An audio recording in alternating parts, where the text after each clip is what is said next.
नमस्कार, जय हिंद दोस्तों। स्वागत है आपका quick revision classes YouTube channel पर।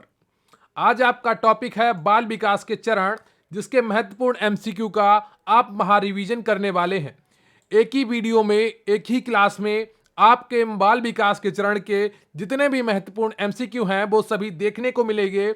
इससे क्या होगा कि आपका पूरा एक बार रिवीजन हो जाएगा और एक एक चीज आपके दिमाग में बैठ जाएगी। देखिए, हमारे चैनल का भी नाम है क्विक रिवीजन क्लासेस, इसीलिए क्योंकि जितना ज़्यादा आप रिवीजन करेंगे उतना ही ज़्यादा आपके लिए तैयारी करना आसान हो जाएगा, नौकरी पक्का करना आसान हो जाएगा। प्रश्न यहीं से आएगा, पढ़ेंगे आप मेरे साथ, यकीन आएगा। तो चलिए बिना वक्त गवाए शुरू करते हैं आज का ये महा रिवीजन।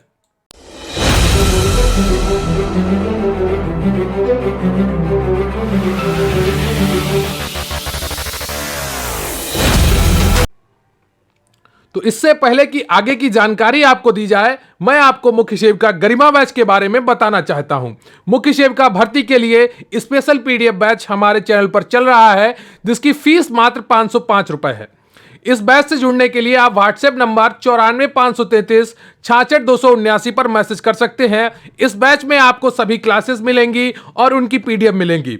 इसके अलावा 10 फुल पेपर जैसे मॉक टेस्ट और उनका सोल्यूशन भी आपको कराया जाएगा और उनकी पीडीएफ भी मिलेंगी आपको। किसी भी नोट्स की पीडीएफ के लिए, मॉक टेस्ट की पीडीएफ के लिए, एमसीक्यू पीडीएफ के लिए आपको कहीं पर भी जाने की जरूरत नहीं पड़ेगी। मात्र 505 रुपए में आपको सब कुछ मिलेगा, जितना आपकी परीक्षा के लिए, आपकी भर्ती के लिए, आपकी सफलता के लिए आवश्यक है। तो जरूर जुड़े मुख्य सेविका गरिमा बैच से अगर आपने सपना देखा है इस भर्ती में अपना स्थान पक्का करने का। इससे जुड़ने के लिए आपका लिंक डिस्क्रिप्शन बॉक्स में मिल जाएगा, या टेलीग्राम पर आप डायरेक्ट क्यूआरसी हेल्प सर्च कर सकते हैं, या व्हाट्सएप नंबर 94 533 66 279 पर मैसेज कर सकते हैं। यह गारंटी होगी कि पूरा पेपर हमारे पढ़ाए हुए सिलेबस से आएगा, हमारी पीडीएफ से आएगा। अगर आप जुड़ेंगे तो निश्चित रूप से आपका बहुत ही ज्यादा फायदा होगा। जो लोग जुड़े हैं उनको निश्चित रूप से फायदा हुआ है। वो मॉक टेस्ट में बहुत ही आसानी से 85 से 95 प्रश्न तक सही कर पा रहे हैं। अगर आपको भी इतने प्रश्न सही करने हैं, एक अच्छे मार्गदर्शन में पढ़ाई करनी है, तो जरूर जुड़े मुख्य सेविका गरिमा बैच से मात्र 505 रुपए में।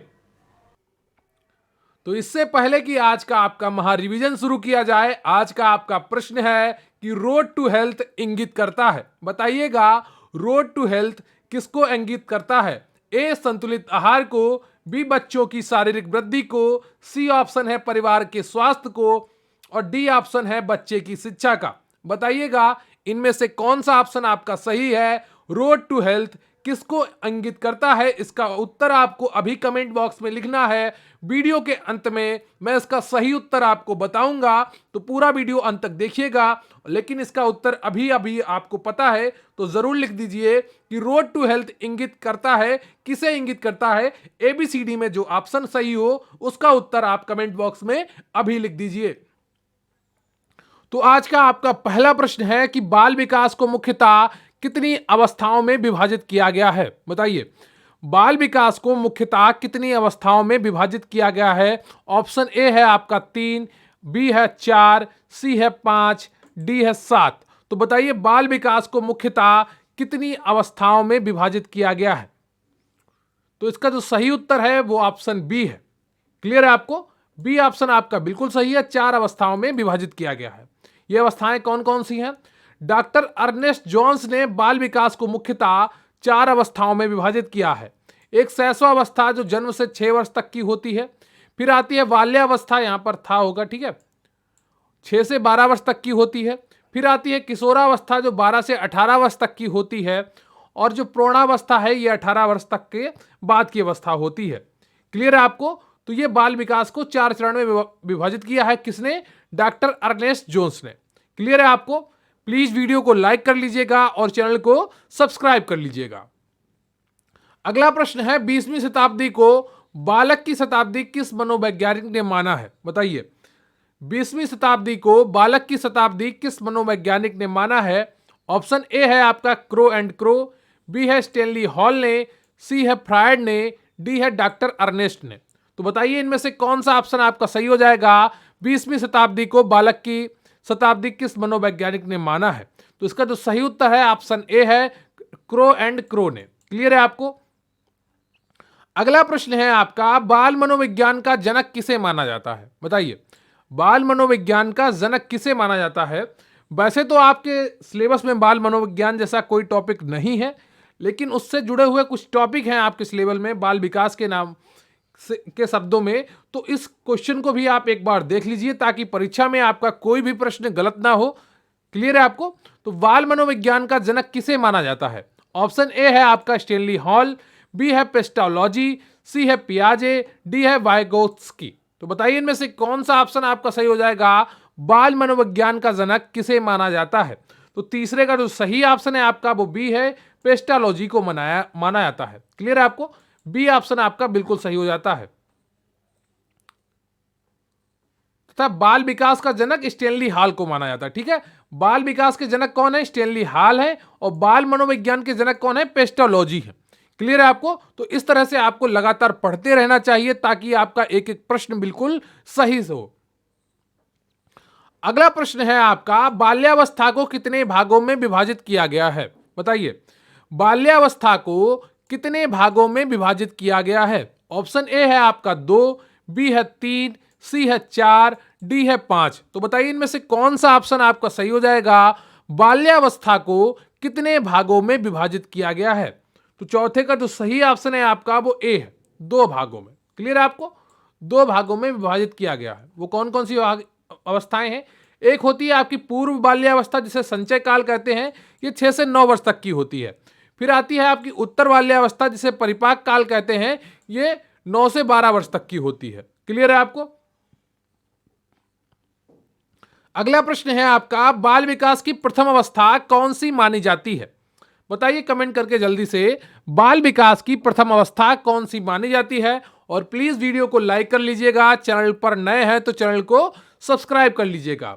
ऑप्शन ए है आपका शैशवावस्था, बी है बाल्यावस्था, सी है किशोरावस्था, और डी है आपकी प्रौढ़ावस्था। तो बताइए इनमें से कौन सा ऑप्शन आपका सही हो जाएगा? बाल विकास की प्रथम अवस्था कौन सी मानी जाती है? तो पांचवें का जो सही ऑप्शन है आपका वो ए है, शैशवावस्था मानी जाती है। क्लियर है आपको? ए ऑप्शन आपका बिल्कुल सही है, शैशवावस्था बाल विकास की प्रथम अवस्था मानी जाती है।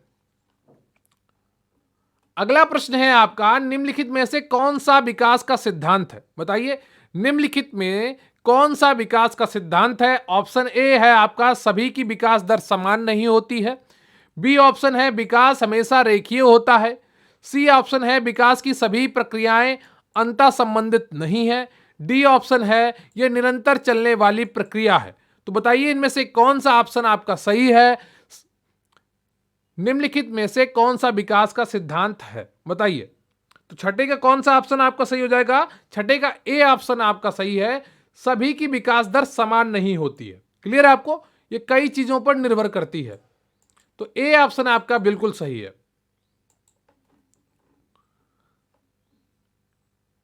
अगला प्रश्न है आपका, मानसिक विकास का संबंध नहीं है। बताइए, मानसिक विकास का किससे संबंध नहीं है? शिक्षार्थी का वजन एवं ऊंचाई से, बी है स्मृति का विकास से, सी है अवबोधन की क्षमता से, और डी है तर्क एवं निर्णय से। तो बताइए इनमें से कौन सा ऑप्शन आपका सही हो जाएगा? मानसिक विकास का संबंध नहीं है। तो बहुत ही आसान उत्तर है आपका सातवें का। तो सातवें का ए ऑप्शन आपका बिल्कुल सही हो जाएगा, क्योंकि वजन और ऊंचाई ये तो फिजिकल है ना, ये शारीरिक चीजें हैं, मानसिक नहीं है। तो वजन और जो ऊंचाई है ये शारीरिक चीजें हैं। तो ए ऑप्शन आपका बिल्कुल सही है। व्यक्ति का वजन एवं ऊंचाई का संबंध शारीरिक विकास से संबंधित है, जबकि शेष अन्य का संबंध मानसिक विकास से संबंधित है। क्लियर है आपको? आपका अगला प्रश्न है, मनोविज्ञान शाला उत्तर प्रदेश के किस शहर में स्थित है? बताइए, मनोविज्ञान शाला उत्तर प्रदेश के किस शहर में स्थित है? ऑप्शन ए है आपका लखनऊ, बी है इलाहाबाद, सी है आगरा, और डी है वाराणसी। तो बताइए इनमें से कौन सा ऑप्शन आपका सही हो जाएगा? बताइए जल्दी से। लखनऊ, इलाहाबाद, आगरा, वाराणसी।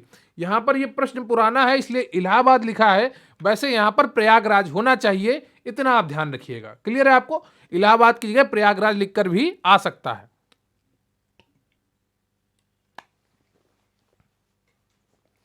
बताइए, मनोविज्ञान शाला उत्तर प्रदेश के किस शहर में स्थित है? तो 8वें का जो सही ऑप्शन है आपका वो बी है, इलाहाबाद में स्थित है। क्लियर है आपको? बी ऑप्शन आपका बिल्कुल सही है। तो उत्तर प्रदेश में मनोविज्ञान शाला 1947 में प्रयागराज में स्थापित की गई थी। क्लियर आपको? देखिए उत्तर में प्रयागराज लिखा है, पर प्रश्न थोड़ा पुराना था तो इसलिए यहां पर इलाहाबाद ही लिखा रह गया है। क्लियर आपको? अगला प्रश्न है आपका, शिक्षा का अति महत्वपूर्ण उद्देश्य क्या है? बताइए, शिक्षा का अति महत्वपूर्ण उद्देश्य क्या है? आजीविका कमाना, बौद्धिक विकास करना, पढ़ना एवं लिखना सिखाना, बच्चों का सर्वांगीण विकास करना। तो बताइए शिक्षा का अति महत्वपूर्ण उद्देश्य क्या है? 9 का कौन सा ऑप्शन आपका सही हो जाएगा? तो 9 का जो सही ऑप्शन है आपका वो डी है, बच्चों का सर्वांगीण विकास करना। उसे आजीविका कमाना तो एक है ही, बौद्धिक विकास भी हो, पढ़ना एवं लिखना भी सीखे और अन्य चीजें भी सीखे, अर्थात उसका सर्वांगीण विकास हो, हर चीज वो सीखे। डी ऑप्शन आपका बिल्कुल सही है। शिक्षा के विभिन्न उद्देश्यों में बच्चों के सर्वांगीण विकास पर अत्यधिक बल दिया गया है। सर्वांगीण विकास के अंतर्गत जीवन के सभी आवश्यक पक्ष समाहित किए जाते हैं। क्लियर है आपको? और प्लीज वीडियो को लाइक कर लीजिएगा, चैनल को सब्सक्राइब कर लीजिएगा और वीडियो अंत तक देखा करिए। देखिए बहुत से लोग क्या करते हैं, वीडियो बीच में छोड़कर भाग जाते हैं। परीक्षा हाल में भी उनसे बीच में ही छोड़ के भागने की नौबत आ जाएगी, क्योंकि वहां पर कुछ नहीं आ रहा होगा ऐसे लोगों को जो लगातार अधूरे काम करते हैं। एग्जाम कैसे पूरा कर लेंगे?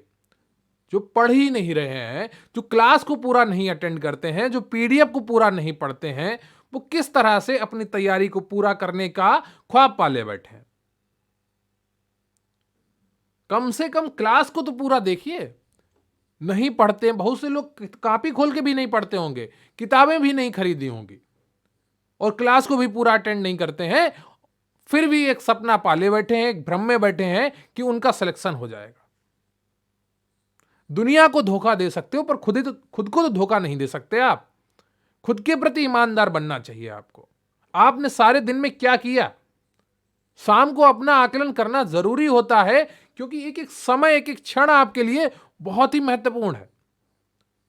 अगला प्रश्न है आपका, विकास कभी ना समाप्त होने वाली प्रक्रिया है, यह विचार किससे संबंधित है? बताइए। ऑप्शन ए है आपका अंतः संबंध का विकास सिद्धांत, दूसरा है निरंतरता का सिद्धांत, तीसरा है अंतःक्रिया का सिद्धांत और डी है एकीकरण का सिद्धांत।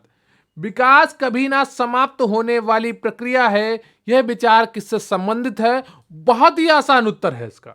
अगर आप में से बहुत से लोग इसका उत्तर दे पा रहे हैं तो कोई बड़ी बात नहीं होगी, लेकिन जो दे नहीं पा रहा है उसके लिए यह बहुत बड़ी बात है, सोचने वाली बात है कि इतना आसान उत्तर वो नहीं दे पा रहा है।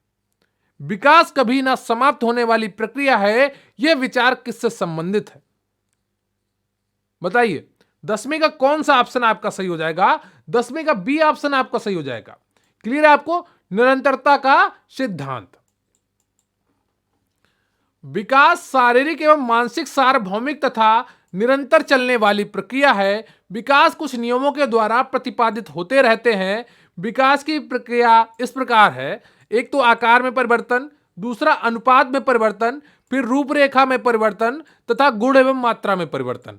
क्लियर है आपको? तो इस तरह से विकास कार्य करता है। तो निरंतरता का सिद्धांत क्या कहता है? विकास कभी ना समाप्त होने वाली प्रक्रिया है। क्लियर है आपको? अगला प्रश्न है 11वां, अवधारणाओं का विकास मुख्य रूप से किसका हिस्सा है? बताइए। बौद्धिक विकास का, शारीरिक विकास का, सामाजिक विकास का, संवेगात्मक विकास का। तो बताइए इनमें से कौन सा ऑप्शन आपका सही हो जाएगा?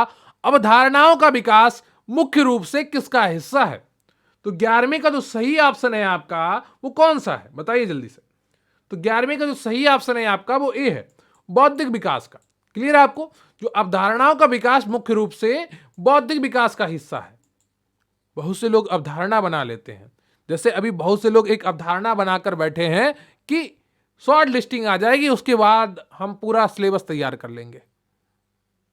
लेकिन उनको यह नहीं पता है कि जब शॉर्ट लिस्टिंग आ जाएगी और जब सिलेबस पलटने बैठेंगे तो इतना डर बैठ जाएगा अंदर कि ना तो कुछ कवर कर पाएंगे और ना ही कुछ छोड़ पाएंगे। अवधारणाओं का विकास बौद्धिक विकास से संबंधित है, यह मनुष्य के समस्याओं एवं समाधान की परिपक्वता पूर्वक समझ को विकसित करने में सहायता करता है। क्लियर है आपको? तो ए ऑप्शन आपका बिल्कुल सही है। अगला प्रश्न है आपका, मनोवैज्ञानिक के अनुसार बाल विकास की कौन सी अवस्था सबसे जटिल व कठिन है? बताइए, मनोवैज्ञानिकों के अनुसार बाल विकास की कौन सी अवस्था सबसे जटिल व कठिन है? ऑप्शन ए है आपका शैशवावस्था, बी है किशोरावस्था, सी है बाल्यावस्था और डी है इनमें से कोई नहीं। तो बताइए कौन सा ऑप्शन आपका सही हो जाएगा? मनोवैज्ञानिकों के अनुसार बाल विकास की कौन सी अवस्था सबसे जटिल व कठिन है? तो 12वें का जो सही ऑप्शन है आपका किशोरावस्था। क्लियर है आपको? यह बहुत ही जटिल और कठिन होती है। यहां पर तरह तरह की भावनाएं आती हैं, तरह तरह के विचार आते हैं, क्योंकि इस समय शरीर में बहुत ही हार्मोन परिवर्तन होते हैं। क्लियर है आपको? शारीरिक विकास भी अपनी चरम सीमा पर होता है और हार्मोनिक परिवर्तन भी हो रहे होते हैं। इसकी वजह से किशोरावस्था क्या है, एक जटिल और कठिन अवस्था मानी गई है। क्लियर है आपको? तो 12वें का बी ऑप्शन आपका सही है। स्टेनली हॉल ने किशोरावस्था को बड़े दबाव, तनाव, तूफान और संघर्ष की अवस्था कहा है। ये लाइन आप लिखकर नोट कर लीजिए। मुझे 99% लग रहा है कि ये लाइन आपके परीक्षा में किसी ना किसी सवाल में रखी होगी। स्टेनली हॉल ने किशोरावस्था को बड़े दबाव, तनाव, तूफान और संघर्ष की अवस्था कहा है। किशोरावस्था में क्रमिक विकास तथा त्वरित विकास के लक्षण प्रदर्शित होते हैं। अगला प्रश्न है आपका, बाल विकास का अध्ययन क्षेत्र है जो, बताइए बाल विकास का अध्ययन क्षेत्र कौन सा है, वो आपको पहचानना है। ऑप्शन ए है आपका मानवीय सामर्थ्यों में परिवर्तन का परीक्षण करता है, बी जीवन अवधि के दौरान व्यवहार की व्याख्या ढूंढेगा,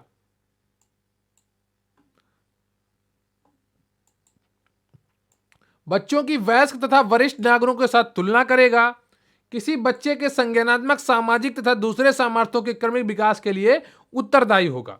तो बाल विकास का अध्ययन क्षेत्र क्या है, आप बताइए 13वें का कौन सा ऑप्शन आपका सही हो जाएगा? तो 13वें का जो सही ऑप्शन है आपका वो डी है। क्लियर है आपको? डी ऑप्शन है। अगला प्रश्न है आपका, किसी बच्चे के वृद्धि और विकास का अध्ययन करने की सर्वोत्तम विधि क्या है? बताइए, किसी बच्चे की वृद्धि और विकास का अध्ययन करने की सर्वोत्तम विधि क्या है? ऑप्शन ए है आपका विकासात्मक विधि, बी है तुलनात्मक विधि, सी है सांख्यिकी विधि, डी है मनोविश्लेषणात्मक विधि। तो इनमें से कौन सा ऑप्शन आपका सही हो जाएगा? किसी बच्चे की वृद्धि और विकास का अध्ययन करने की सर्वोत्तम विधि है। तो 14वें का कौन सा ऑप्शन आपका सही हो जाएगा? 14वें का ए ऑप्शन आपका सही है, विकासात्मक विधि।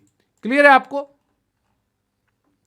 बच्चे की वृद्धि और विकास का अध्ययन करने की सर्वोत्तम विधि विकासात्मक विधि है।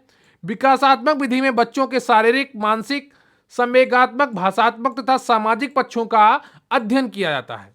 क्लियर है आपको? निम्नलिखित में कौन सा विकास का सिद्धांत नहीं है? बताइए, एकीकरण का सिद्धांत, विविधता का सिद्धांत, निरंतरता का सिद्धांत, विशिष्ट से सामान्य क्रियाओं का सिद्धांत। तो बताइए इनमें से कौन सा ऑप्शन आपका सही हो जाएगा? निम्नलिखित में से कौन सा विकास का सिद्धांत नहीं है? तो 15वें का जो सही ऑप्शन है आपका वो डी है। क्लियर है आपको? डी ऑप्शन आपका बिल्कुल सही है, विशिष्ट से सामान्य क्रियाओं का सिद्धांत। तो विकास के सिद्धांत कौन कौन से हैं उनको देख लेते हैं एक बार संक्षिप्त में। एक है आपका समान प्रतिमान का सिद्धांत, विकास की दिशा का सिद्धांत, निरंतरता का सिद्धांत, ये आपके लिए मोस्ट इंपॉर्टेंट है, इसको जरूर पढ़ लीजिएगा। भिन्नता का सिद्धांत, पूर्वानुमान का सिद्धांत, सामान्य से विशिष्ट क्रियाओं का सिद्धांत, एकीकरण का सिद्धांत, वर्तुलाकार बनाम रेखीय प्रकृति का सिद्धांत, ये भी इंपॉर्टेंट है। व्यक्तिगत भिन्नता का सिद्धांत, अंतर संबंधित विकास का सिद्धांत, ये व्यक्तिगत भिन्नता का सिद्धांत ये भी इंपॉर्टेंट है 9। और शरीर के विभिन्न अंगों के विकास की गति से भिन्नता का सिद्धांत। क्लियर है आपको? तो ये रहे विकास के विभिन्न सिद्धांत। अगला प्रश्न है आपका, विकास एक प्रक्रिया है, खंडित प्रक्रिया है, निरंतर प्रक्रिया है, पूर्ण प्रक्रिया है, अपूर्ण प्रक्रिया है। अगर आपने अभी तक सभी प्रश्न सही से सुने हैं या देखे हैं तो निश्चित रूप से आप इसका उत्तर दे रहे होंगे। बताइए 16वें का कौन सा ऑप्शन आपका सही हो जाएगा? जल्दी से बताइए।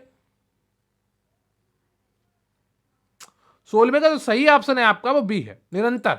क्लियर है आपको? विकास की निरंतरता का सिद्धांत आपने अभी सुना है, तो बी ऑप्शन आपका बिल्कुल सही है। क्लियर है आपको? विकास एक निरंतर चलने वाली प्रक्रिया है जो जन्म से मृत्यु तक निरंतर चलती रहती है। स्किनर के अनुसार विकास प्रक्रियाओं की निरंतरता का सिद्धांत है व्यक्ति में कोई आकस्मिक परिवर्तन नहीं होता है। क्लियर है आपको? अगला प्रश्न है आपको, रीढ़ की हड्डी हृदय से पूर्व विकसित होती है, यह निम्न प्रवृत्ति के संचालन के कारण होता है। बताइए किस कारण रीढ़ की हड्डी हृदय से पूर्व विकसित होती है? ऑप्शन ए है आपका सामान्य से विशिष्ट तक, बी है सिफेलोकार्डल, सी है प्रोक्सिमोडिस्टल और डी है आपका भाग से संपूर्ण तक। तो बताइए इनमें से कौन सा ऑप्शन आपका सही हो जाएगा 17वें का? तो 17वें का जो सही ऑप्शन है आपका वो सी है प्रोक्सिमोडिस्टल। तो रीढ़ की हड्डी हृदय से पूर्व विकसित होती है, यह सामीप्यता की प्रवृत्ति के संचालन के कारण होता है। यह प्रवृत्ति वृद्धि तथा विकास निकट से दूर की ओर के क्रम का अनुसरण करता है। क्लियर है आपको? तो सामीप्यता की प्रवृत्ति का कारण होता है ये। अगला प्रश्न है आपका, मानव विकास का अध्ययन करने के लिए किस आनुवांशिक विधि का प्रयोग किया जा सकता है? बताइए 18वें का कौन सा ऑप्शन आपका सही हो जाएगा? मानव विकास का अध्ययन करने के लिए किस आनुवांशिक विधि का प्रयोग किया जा सकता है? ऑप्शन ए है आपका क्षैतिज, बी है लंबवत, क्षैतिज और लंबवत दोनों, इनमें से कोई नहीं। तो 18वें का कौन सा ऑप्शन आपका सही है? जल्दी से बताइए। 18वें का सी ऑप्शन आपका सही है, क्षैतिज और लंबवत दोनों। क्लियर है आपको? अगला प्रश्न है आपका, निम्न में से कौन सा एक सही क्रम है?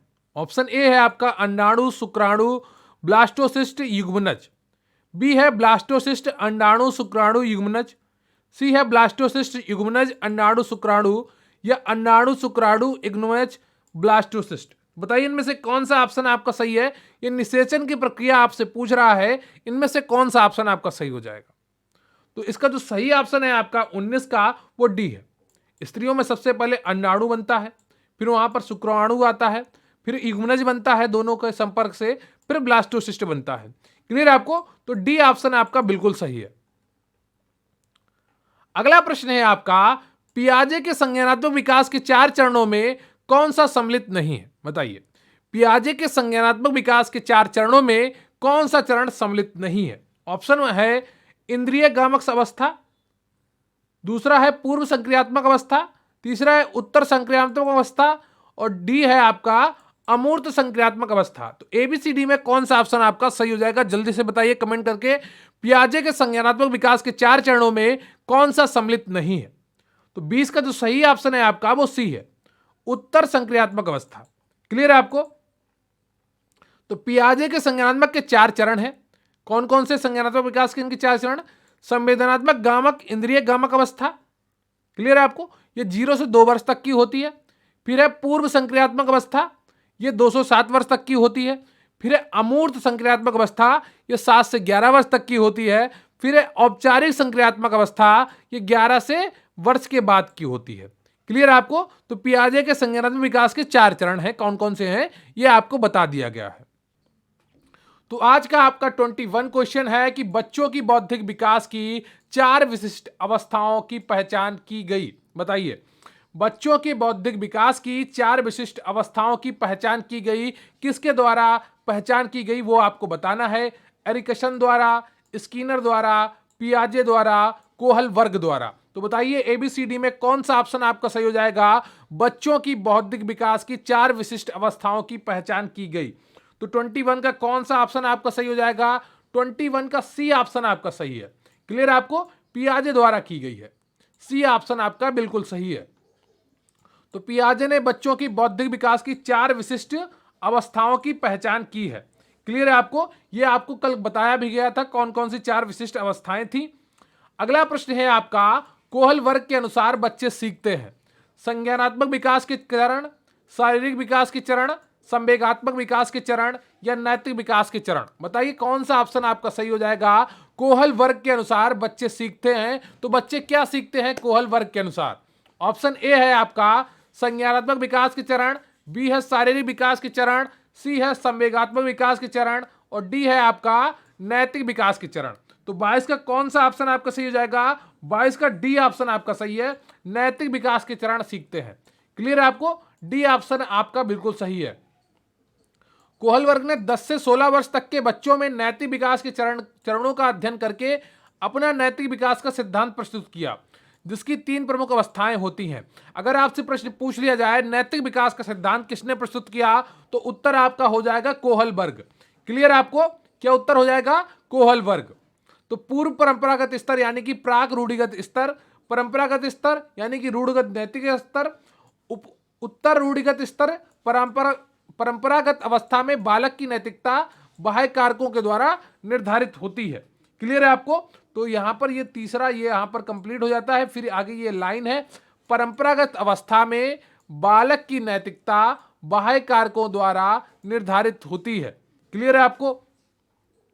अगला प्रश्न है आपका, भाषा के विकास में आंतरिक भाषण की अवधारणा किसके द्वारा आरंभ की गई थी? बताइए कौन सा ऑप्शन आपका सही हो जाएगा? भाषा के विकास में आंतरिक विकास की अवधारणा किसके द्वारा प्रारंभ की गई थी? ऑप्शन ए है आपका पियाजे द्वारा, बी है चोम्स्की द्वारा, सी है वाइगोत्स्की द्वारा, डी है स्कीनर द्वारा। तो बताइए इनमें से कौन सा ऑप्शन आपका सही हो जाएगा? भाषा के विकास में आंतरिक भाषण की अवधारणा किसके द्वारा आरंभ की गई थी? ए पियाजे, बी चोम्स्की, सी वाइगोत्स्की, डी स्कीनर। तो 23 का कौन सा ऑप्शन आपका सही हो जाएगा? 23 का सी ऑप्शन आपका बिल्कुल सही है, वाइगोत्स्की द्वारा। क्लियर है आपको? फोकस बनाकर पढ़ते रहिए और प्लीज वीडियो को लाइक कर लीजिएगा, चैनल को सब्सक्राइब कर लीजिएगा। क्लियर है आपको? आप बहुत अच्छे से पढ़ाई कर रहे हैं। बहुत से लोगों के मैं मॉक टेस्ट के कमेंट्स में रिजल्ट पढ़ता हूं तो मुझे बड़ी प्रसन्नता होती है जब आपके प्रश्न काफ़ी ज़्यादा सही हो रहे होते हैं। 70 से % ऊपर जिनके भी सही हो रहे हैं उनकी बहुत अच्छी तैयारी है, और 50-60 वाले भी 70 से 80 तक पहुंच सकते हैं। लेकिन उसके लिए आपको लगातार मेहनत करनी होगी, लगातार रिवीजन करते रहना होगा अपने एग्जाम तक। क्लियर है आपको? भाषा के विकास के सिद्धांत में आंतरिक भाषण की अवधारणा वाइगोत्स्की द्वारा आरंभ की गई थी। इनके अनुसार बालक अपने व्यवहार को नियोजित एवं निर्देशित करने के लिए भाषा का प्रयोग करता है। साथ ही साथ सभी बालक अपने अंदर आत्म वार्तालाप की आदत बना लेते हैं। क्लियर है आपको? तो भाषा के विकास के सिद्धांत में आंतरिक भाषण की अवधारणा वाइगोत्स्की द्वारा आरंभ की गई थी। इनके अनुसार बालक अपने व्यवहार को नियोजित एवं निर्देशित करने के लिए भाषा का प्रयोग करता है। साथ ही साथ सभी बालक अपने अंदर आत्म वार्तालाप की आदत बना लेते हैं। क्लियर है आपको? तो सी ऑप्शन आपका बिल्कुल सही है, वाइगोत्स्की। अगला प्रश्न है आपका, संविधान के किस संशोधन में से शिक्षा का एक मौलिक अधिकार बन गया है? बताइए। देखिए ये आपका सिलेबस से जुड़ा हुआ प्रश्न नहीं है, लेकिन बाल विकास आपके में है चैप्टर में, ठीक है, और ये बालकों की शिक्षा से जुड़ा हुआ प्रश्न है, इसलिए यहां पर ये रखा गया है। हो सकता है एग्जामिनर इधर उधर से थोड़ा बहुत प्रश्न पूछ ले, पेपर को थोड़ा आउट ऑफ सिलेबस बनाने के लिए या थोड़ा कठिन बनाने के लिए। बताइए संविधान के किस संशोधन से शिक्षा एक मौलिक अधिकार बन गया है? ऑप्शन ए है आपका 86वां संविधान संशोधन, बी है 25वां संविधान संशोधन, सी है 52वां संविधान संशोधन, और डी है आपका 22वां संविधान संशोधन। तो बताइए इनमें से कौन सा ऑप्शन आपका सही हो जाएगा? संविधान के किस संशोधन से शिक्षा एक मौलिक अधिकार बन गया? तो 24 का जो सही ऑप्शन है आपका वो ए है। 86वां संविधान संशोधन हुआ था जिसके द्वारा अनुच्छेद 21A जोड़ा गया। क्या जोड़ा गया? 21A या का कहें, ठीक है, या हम इसको का भी कह सकते हैं। तो यह अनुच्छेद जोड़ा गया था। क्लियर है आपको? तो भारतीय संविधान का 86वां संविधान संशोधन अधिनियम 2002 शिक्षा के मौलिक अधिकार से संबंधित है, जिसमें अनुच्छेद 21 के अनुसार राज्य को 6 से 14 वर्ष के सभी बच्चों को निःशुल्क तथा अनिवार्य शिक्षा उपलब्ध करानी होगी। क्लियर है आपको? अगला प्रश्न है आपका, प्रगतिशील शिक्षा के जनक के रूप में याद किए जाने वाले सिद्धांतकार कौन है? बताइए।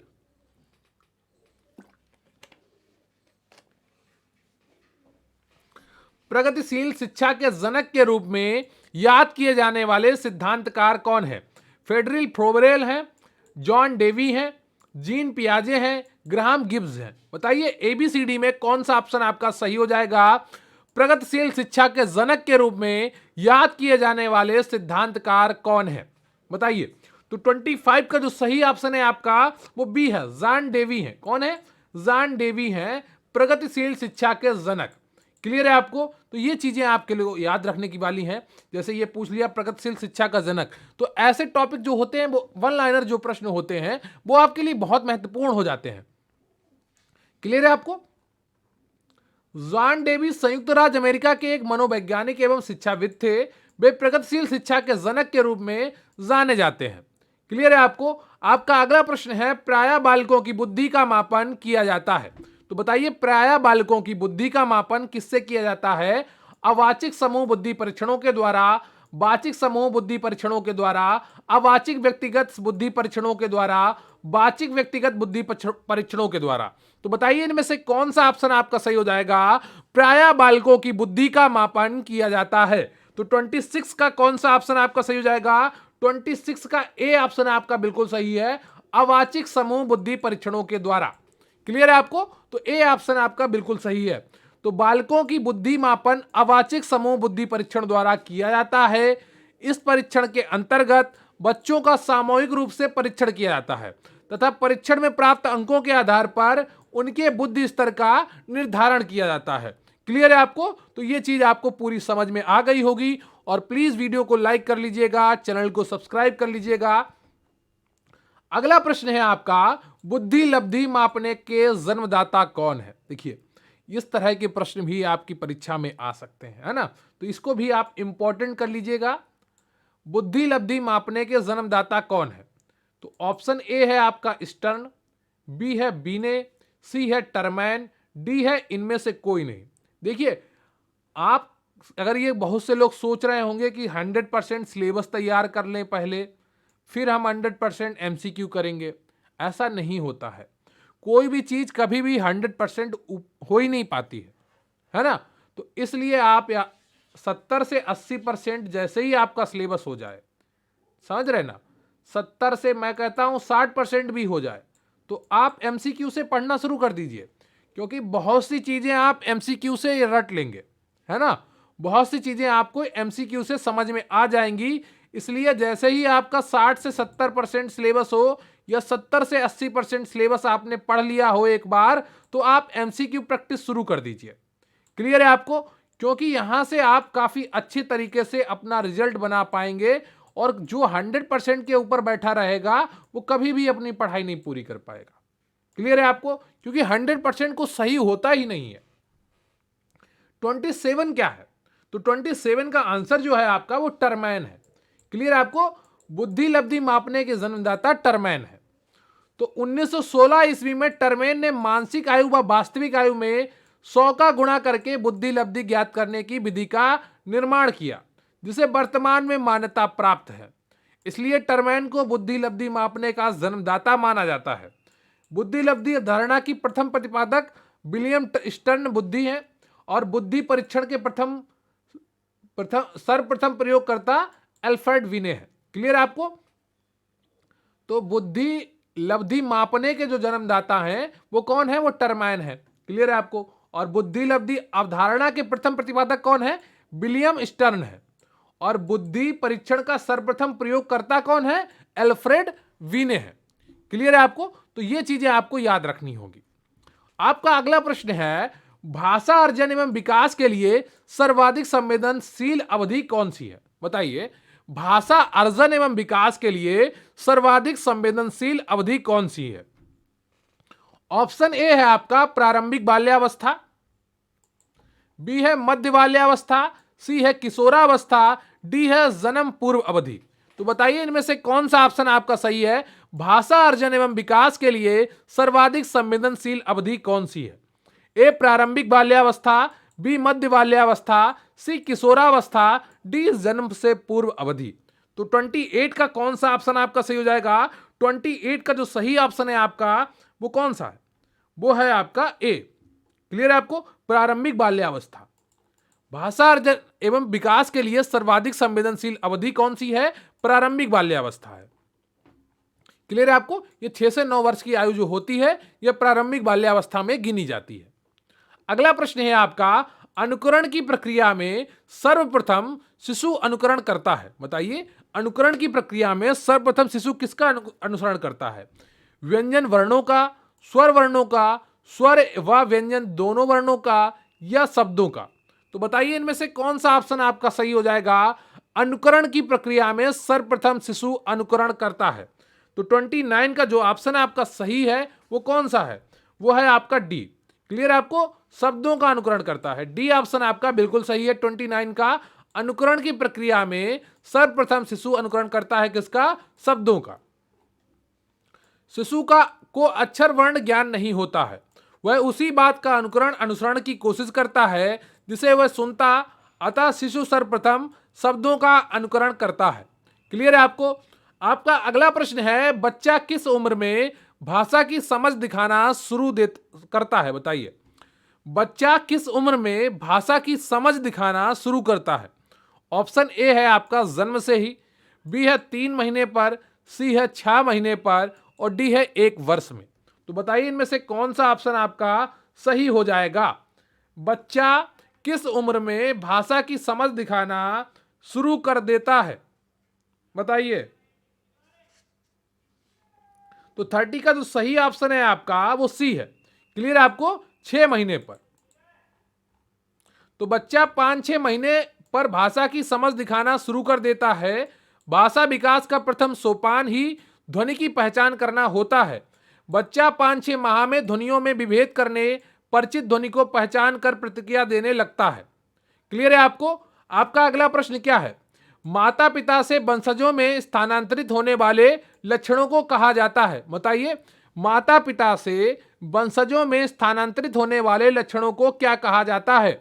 ऑप्शन ए है आपका पर्यावरण, बी जीन, सी होम्योस्टेसिस, डी अनुवांशिकता। तो बताइए इनमें से कौन सा ऑप्शन आपका सही है? माता पिता से वंशजों में स्थानांतरित होने वाले लक्षणों को क्या कहा जाता है? तो 31 का जो सही ऑप्शन है आपका वो डी है, अनुवांशिकता कहा जाता है। क्या कहा जाता है? अनुवांशिकता कहा जाता है। माता पिता से वंशजों में स्थानांतरित लक्षणों को अनुवांशिकता कहा जाता है, जो लक्षण जीन के रूप में मौजूद रहता है। पर्यावरण बाह्य कारक है जो व्यक्ति को प्रभावित करता है। अगला प्रश्न है आपका, किसी भी बालक के मानसिक रूप से अस्वस्थ होने का कारण क्या है? बताइए, किसी भी बालक के मानसिक रूप से अस्वस्थ होने का कारण क्या है? ए परिवार का वातावरण, बी कक्षा का वातावरण, सी पास पड़ोस का वातावरण, डी उपरोक्त सभी। तो बताइए इनमें से कौन सा ऑप्शन आपका सही हो जाएगा? किसी भी बालक के मानसिक रूप से अस्वस्थ होने का कारण क्या है? तो 32 का जो सही ऑप्शन है आपका वो डी है, उपरोक्त सभी।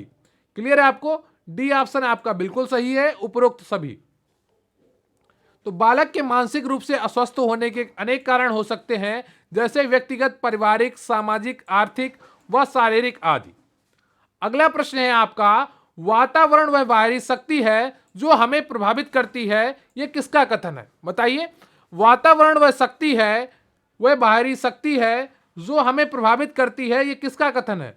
ए वुडवर्थ का, बी रॉस का, सी एनास्टसी का, डी इनमें से कोई नहीं। तो बताइए इनमें से कौन सा ऑप्शन आपका सही हो जाएगा? वातावरण वह बाहरी शक्ति है जो हमें प्रभावित करती है, यह किसका कथन है? तो 33 का कौन सा ऑप्शन आपका सही हो जाएगा? बी ऑप्शन आपका बिल्कुल सही हो जाएगा। रास महोदय ने कहा, वातावरण के विभिन्न पक्ष व्यक्तियों एवं जीव जगत को प्रभावित करते हैं। व्यक्ति धीरे धीरे वातावरण को समायोजित कर लेता है। बी ऑप्शन आपका बिल्कुल सही है।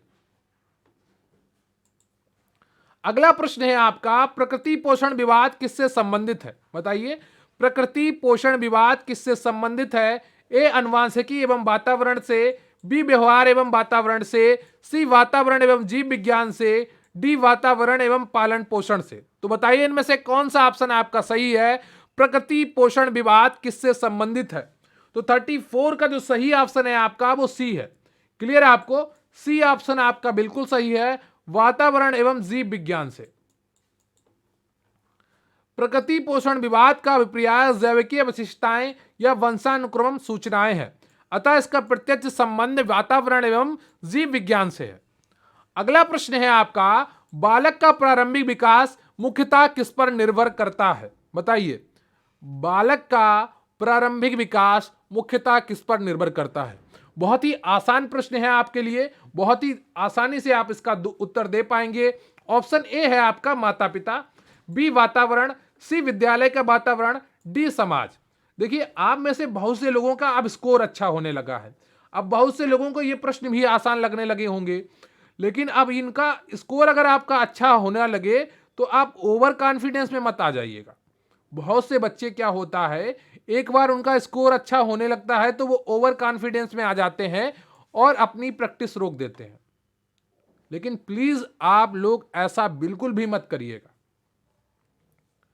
मैं आपकी बहुत फिक्र करता हूं, आप कहीं गलत निर्णय ना ले लें, इसलिए मैं एक एक चीज आपको खुद बताता हूं, एक एक डेली आपको कुछ ना कुछ बताने की कोशिश करता हूं, जिससे आपका फोकस बना रहे अपनी पढ़ाई पर, अपने टारगेट पर। क्लियर है आपको? तो बालक का प्रारंभिक विकास मुख्यतः किस पर निर्भर करता है? तो 35 का जो सही ऑप्शन है आपका वो ए है, माता पिता पर निर्भर करता है, फिर परिवार पर निर्भर करता है, फिर वातावरण पर निर्भर करता है, फिर समाज पर निर्भर करता है, फिर विद्यालय के वातावरण पर निर्भर करता है। सबसे पहले किस पर निर्भर करता है? माता पिता पर। बालक का प्रारंभिक विकास उसके माता पिता का प्रभाव पड़ता है, इसलिए माता पिता को बालक का प्रथम शिक्षक माना जाता है। क्लियर है आपको? अगला प्रश्न है आपका, वृद्धि को प्रभावित करने वाले कारक कौन से हैं? ऑप्शन ए है आपका पर्यावरण, बी स्वास्थ्य, सी आहार, डी ये सभी। बताइए, वृद्धि को प्रभावित करने वाले कारक कौन से हैं? बहुत ही आसान उत्तर होगा इसका आपके लिए, तो बताइए इनमें से कौन सा ऑप्शन आपका सही हो जाएगा। कई बार आप वृद्धि और विकास के चैप्टर को पढ़ चुके हैं, उनसे जुड़े हुए प्रश्नों को कर चुके हैं, तो उम्मीद करता हूं आप इसका उत्तर बिल्कुल सही बता रहे होंगे। तो 36 का कौन सा ऑप्शन आपका सही हो जाएगा? 36 का डी ऑप्शन आपका सही होगा। ये सभी, पर्यावरण भी प्रभावित करता है। क्लियर है आपको? जैसे पहाड़ों पर पर्यावरण दूसरा होता है तो वहां के लोगों की हाइट थोड़ी कम होती है ना, और अपने जो दिल्ली उत्तर प्रदेश यहां पर आ जाते हैं तो यहां का वातावरण अलग होता है, यहां पर हाइट ज्यादा होती है। क्लियर है आपको? ऐसे ही वेस्ट इंडीज की तरफ आप जाएंगे तो वहां पर बहुत ज्यादा हाइट वाले लोग होते हैं, है ना। तो वृद्धि को प्रभावित करने वाले कारक कौन से हैं? पर्यावरण महत्वपूर्ण है, स्वास्थ्य भी है, अगर किसी को पोलियो हो गया, बीमारी लग गई, तो वो कैसे वृद्धि कर पाएगा। आहार है कि सही से खाने को ही नहीं मिला तो भी उसकी वृद्धि प्रभावित होगी। तो ये सभी कारण है। क्लियर है आपको?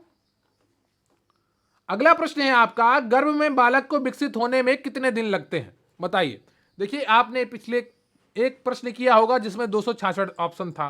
क्लियर है आपको कि सामान्य प्रसव कितने दिन का होता है ना, गर्भकाल, तो उसमें 266 था, क्योंकि उसके ऑप्शन में 280 नहीं था, 280 के सबसे करीब 266 था, इसलिए आपने वहां पे 266 सही किया था। आज 280 दिया हुआ है। क्लियर है आपको? तो 37 का कौन सा ऑप्शन आपका सही हो जाएगा? 37 का आपका बी ऑप्शन बिल्कुल सही हो जाएगा, 280। क्लियर है आपको? जब एमसीक्यू कर रहे होते तो बेस्ट सुटेबल आंसर पर लगाने की कोशिश करते हैं, जब बिल्कुल एग्जैक्ट आंसर ना दिया हो। क्लियर है आपको? तो बी ऑप्शन आपका बिल्कुल सही है। सामान्यतः मानव गर्भावधि 40 सप्ताह अथवा 280 दिन की होती है। जन्म पूर्व काल को 3 खंडों में विभाजित किया गया। पहली होती है डिंबावस्था, फिर होती है पिंडावस्था, और फिर आती है भ्रूणावस्था। क्लियर है आपको? आपका अगला प्रश्न है, गर्भस्थ शिशु में संवेदनशीलता का विकास प्रारंभ होता है। बताइए, गर्भस्थ शिशु में संवेदनशीलता का विकास प्रारंभ होता है सिर से, पैर से, हाथ से या संपूर्ण शरीर से? बताइए, किस तरह से गर्भस्थ शिशु में संवेदनशीलता का विकास प्रारंभ होता है? उसके सिर से या पैर से या हाथ से या संपूर्ण शरीर से? तो 38 का जो सही ऑप्शन है आपका वो ए है, सिर से होता है। क्लियर है आपको? किससे होता है? सिर से। ए ऑप्शन आपका बिल्कुल सही है। गर्भस्थ शिशु में सर्वप्रथम मस्तिष्क का विकास होता है, अतः संवेदनशीलता का विकास भी सिर से प्रारंभ होता है। अगला प्रश्न है आपका, जन्म से पूर्व होने वाले विकास को नकारात्मक रूप से प्रभावित नहीं करता है। बताइए, जन्म से पूर्व होने वाले विकास को कौन सा तथ्य है जो नकारात्मक रूप से प्रभावित नहीं करता है? तो ए ऑप्शन है आपका कैफीन, बी है व्यायाम, सी है शराब, डी है आपका विकिरण। तो बताइए इनमें से कौन सा ऑप्शन है जो बिल्कुल सही है, नकारात्मक रूप से प्रभावित नहीं करता है। देखिए, कैफीन आप अगर गर्भावस्था में लेंगे तो ये प्रभावित करता है नकारात्मक रूप से। शराब भी प्रभावित करते हैं, विकिरण तो ऐसे भी प्रभावित करता है, गर्भावस्था में तो करेगा ही। तो जो व्यायाम है, जो एक्सरसाइज है आपकी, ये नकारात्मक रूप से प्रभावित नहीं करती है, ये सकारात्मक रूप से प्रभावित करती है। क्लियर है आपको? तो जन्म से पूर्व होने वाले विकास को नकारात्मक रूप से प्रभावित करने वाले कारण निम्नलिखित हैं। एक तो आपका कैफीन हो गया, शराब हो गया, विकिरण हो गया, सिगरेट हो गया, निकोटीन हो गया। व्यायाम जन्म से पूर्व होने वाले विकास को नकारात्मक रूप से प्रभावित नहीं करता है। आपका अगला प्रश्न है, संवेगात्मक क्रांति किस अवस्था से जुड़ा हुआ है? बताइए। शैशवावस्था से, बाल्यावस्था से, किशोरावस्था से, प्रौढ़ावस्था से? बहुत ही आसान उत्तर होगा अगर आपने बिल्कुल भी सही से पढ़ा है जरा सा भी इस संवेगात्मक को। तो संवेगात्मक क्रांति किस अवस्था से जुड़ा हुआ है? जो मैंने गरिमा बैच में जीन पियाजे के सिद्धांत वाले नोट्स दिए हैं, उनको बहुत अच्छी से रिवाइज कर लीजिएगा। वो बहुत ही इंपॉर्टेंट टॉपिक है और वो आपकी परीक्षा में आएगा ही। क्लियर है आपको? बहुत अच्छे नोट्स आपको दिए गए हैं गरिमा बैच में, तो उसे आप बहुत अच्छे से पढ़िएगा। क्लियर है आपको? तो 40वें का कौन सा ऑप्शन आपका सही हो जाएगा? 40वें का सी ऑप्शन आपका बिल्कुल सही हो जाएगा, किशोरावस्था। क्लियर है आपको? सी ऑप्शन आपका बिल्कुल सही है। तो संवेगात्मक क्रांति का अर्थ है संवेगों में पूर्ण परिवर्तन तथा नए संवेगों का पूर्ण स्थापन। क्लियर है आपको? तो इस प्रकार का परिवर्तन किशोरावस्था की मुख्य विशेषता है। इसलिए स्टेनली हॉल के अनुसार किशोरावस्था संघर्ष, तनाव, तूफान एवं विरोध की अवस्था है। क्लियर है आपको? तो ये रहा आपका पूरा 40वां क्वेश्चन। क्लियर है आपको? तो बात करते हैं अब आज के प्रश्न के उत्तर की। आज का आपका प्रश्न है, रोड टू हेल्थ इंगित करता है। तो इसके ऑप्शन थे, ए संतुलित आहार, बी बच्चों की शारीरिक वृद्धि, सी ऑप्शन था परिवार का स्वास्थ्य और डी ऑप्शन था बच्चे की शिक्षा। तो बताइएगा इनमें से कौन सा ऑप्शन आपका सही है। तो इसका जो सही ऑप्शन है आपका वो कौन सा है? वो बी ऑप्शन आपका बिल्कुल सही है। आप में से काफी लोगों ने इसका सही उत्तर दिया है, बच्चों की शारीरिक वृद्धि। क्लियर आपको? बी ऑप्शन आपका बिल्कुल सही है। रोड टू हेल्थ इंगित करता है बच्चों की शारीरिक वृद्धि को। क्लियर है आपको? तो रोड टू हेल्थ बच्चों की शारीरिक वृद्धि को इंगित करता है। इसके तहत एक कार्ड दिया जाता है जिसमें प्रतिरक्षण तथा वृद्धि दर संबंधी रिकॉर्ड होता है। क्लियर आपको? तथा यह जन्म से 5 वर्ष तक के बच्चों की शारीरिक वृद्धि के निगरानी में सहायक होता है। क्लियर आपको? तो ये प्रश्न आपको पूरा क्लियर हो गया होगा। रोड टू हेल्थ इंगित करता है बच्चों की शारीरिक वृद्धि को। उम्मीद करता हूं कि आपने अभी तक वीडियो को लाइक कर लिया होगा और चैनल को सब्सक्राइब कर लिया होगा। तो आपका ये टॉपिक बाल विकास के चरण महत्वपूर्ण एमसीक्यू का पूरा महारिवीजन कंप्लीट हो गया है। कमेंट करके जरूर बताइएगा कि आपके कुल कितने प्रश्न सही हुए। मुझे आपकी कमेंट्स का इंतजार रहेगा और ये पूरी मेरी मेहनत कैसी लगी आपको वो भी कमेंट करके जरूर बताइएगा। मैं आपके कमेंट पढ़कर बहुत ही अच्छा महसूस करता हूं। तो प्लीज वीडियो को लाइक कर लीजिएगा, चैनल को सब्सक्राइब कर लीजिएगा। Thank you very much. जय हिंद, जय भारत।